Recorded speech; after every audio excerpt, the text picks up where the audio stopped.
Hello students, good morning. Let's we start class 8th English reader first chapter The best Christmas present in the world. आपको इससे पहले मैंने part first और second पढ़ाया था कि राइटर्स को एक टेबल की ज़रूरत होती है जिसे वो जंक शॉप से खरीदता है, यानी कबाड़ी की दुकान से खरीदता है, और टेबल की कंडीशन बहुत वर्ष होती है, बुरी होती है।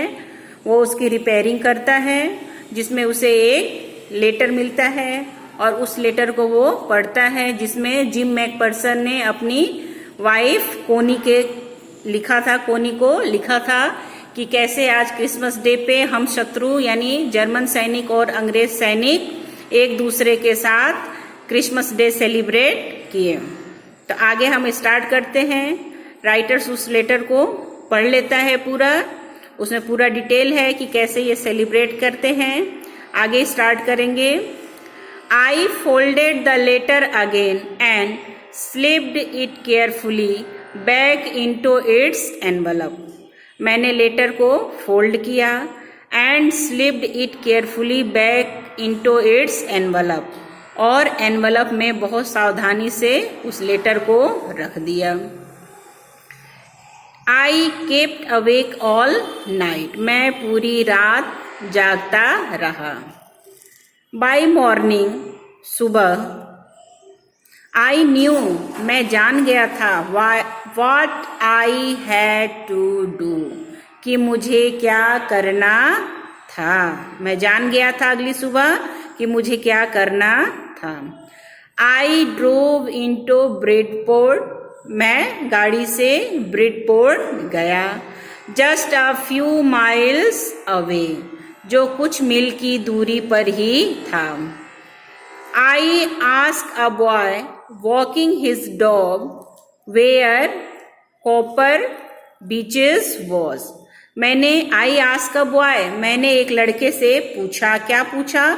वेयर कॉपर बीचेस वॉज, कि कॉपर बीचेस कहाँ पर है।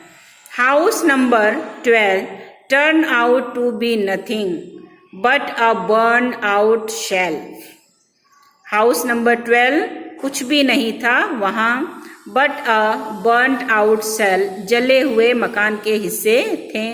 द रूफ गैपिंग, और क्या था? छतों में गैप हो गया था। द विंडोज बोर्डेड अप, और खिड़कियां भी बुरी तरह से क्षतिग्रस्त हो गई थी। I knocked at the house next door and asked if anyone knew the whereabout of Mrs. Jim McPherson. तभी I knocked at the house next door. मैंने उस घर के बगल वाले घर में दरवाजा खटखटाया। and asked, और उनसे पूछा, if anyone knew, कि शायद किसी को पता हो, whereabouts of Mrs Jim McPherson, शायद मिसेस जिम मैकपर्सन यानी कोनी का एड्रेस किसी को पता हो। Oh yes said the old man, एक ओल्ड मैन ने कहा, हाँ। इन हिज स्लीपर, जो स्लीपर पहने हुआ था। ही न्यू हर वेल, वह उसे अच्छी तरह जानता था। किसे? कोनी यानी मिसेस जिम मैकपर्सन को वह अच्छी तरह जानता था। A lovely old lady he told me, उसने मुझे बताया कि वो बहुत अच्छी लेडी थी। बट क्या था? A bit mind headed, bit muddled headed. Bit muddle headed means she was confused, वो अच्छी लेडी थी लेकिन हमेशा कन्फ्यूज्ड रहती थी। बट एट हर एज, लेकिन इस एज में, सी वॉज इंटाइटल्ड टू बी वेजेंट सी, शायद इस एज में उनको ऐसा होना भी चाहिए। 101 years old, इस समय उनकी एज क्या थी? 101 years, यानी 101 साल उनकी उम्र थी। तो शायद इस उम्र में थोड़ा बहुत वो कंफ्यूज उनको होना भी चाहिए था। She had been in the house when it caught fire, और जब उस मकान में आग लगी थी तब वो घर में ही थी। No one really knew how the fire had started. No one really knew, लेकिन वास्तव में ये कोई नहीं जानता था। How the fire had started, कि आग कैसे लगी। किसी को नहीं पता था कारण कि किस कारण से उस घर में आग लगी। बट लेकिन it could well have been candles, लेकिन शायद हो सकता है कैंडल्स के वजह से आग लगी हो। कैंडल्स मीन्स मोमबत्ती। सी यूज्ड कैंडल्स, सी यूज्ड कैंडल्स, वह कैंडल्स का प्रयोग करती थी। रेदर देन इलेक्ट्रिसिटी, बिजली की अपेक्षा, बिजली की अपेक्षा वो ज़्यादातर कैंडल्स का प्रयोग करती थी। बिकॉज, क्योंकि सी ऑलवेज थॉट, ऑलवेज मीन्स हमेशा, क्योंकि वो हमेशा सोचती थी। क्या सोचती थी? Electricity was too expensive, expensive means costly, कि जो बिजली होता है वो बहुत महंगा होता है। The fireman had got her out just in time, जो फायरमैन थे, आग बुझाने वाले जो लोग थे, उनको समय, उसको यानी मिसेस मैकपर्सन यानी कोनी को समय रहते ही वापस उस घर में से निकाल लाए। She was in a nursing home now, अब वह एक नर्सिंग होम में थी। ही टोल्ड मी, उस व्यक्ति ने मुझे बताया कि अब वह एक नर्सिंग होम में है। बर्लिंगटन हाउस, क्या नाम है उस नर्सिंग होम का? Burlington house on the Dorchester road, Dorchester road पर है। On the other side of the town, और शहर के दूसरे तरफ रोड पर है। उस नर्सिंग होम में वो हैं। कौन है? Mrs Jim McPherson. I found Burlington House nursing home easily enough, मुझे बड़ी आसानी से उस नर्सिंग होम का पता मिल गया। There were paper chains up in the hallway and I lighted Christmas tree stood in the corner with a lopsided angel on top, और उसके बरामदे में एक क्रिसमस ट्री रखा हुआ था और साइड में उसमें कुछ कागज के झल्लर लगे हुए थे और एक साइड में देवदूत उस क्रिसमस ट्री के पास बने हुए थे, लटके हुए थे। I said I was a friend come to visit Mrs McPherson, मैंने कहा कि मैं मिसेस जिम मैकपर्सन से मिलने आया हूँ।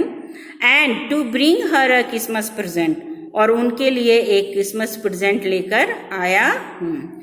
I could see through into the dining room where everyone was wearing a paper hat and singing, मैंने देखा कि डाइनिंग रूम में, जो खाने का रूम था, वहाँ पे मैंने देखा कि वहाँ जो भी लोग थे वे पेपर के कैप पहने हुए थे, हैट पहने हुए थे और क्रिसमस पे गाना गा रहे थे, क्रिसमस सॉन्ग गाना गा रहे थे। The matron had a hat, matron किसको कहेंगे? जो हेड नर्स थी, वो भी एक हैट पहनी हुई थी। ऑन टू, वो भी एक हैट पहने हुए थी। And seemed happy enough to see me, और वो शायद मुझे देखकर बहुत खुश होती हुई प्रतीत हुई। सी एवन ऑफर्ड मी अ पिंस पाई, और उन्होंने मुझे खाने के लिए भी मांस की पकौड़ी दी, यानी उसने मुझे खाने के लिए भी कुछ ऑफर किया।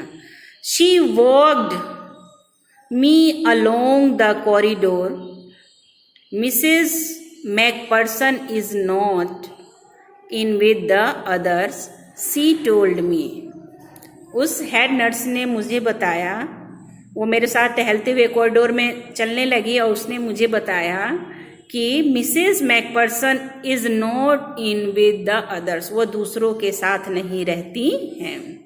सी रेदर कंफ्यूज टुडे, आजकल वो बहुत कंफ्यूज्ड रहती हैं।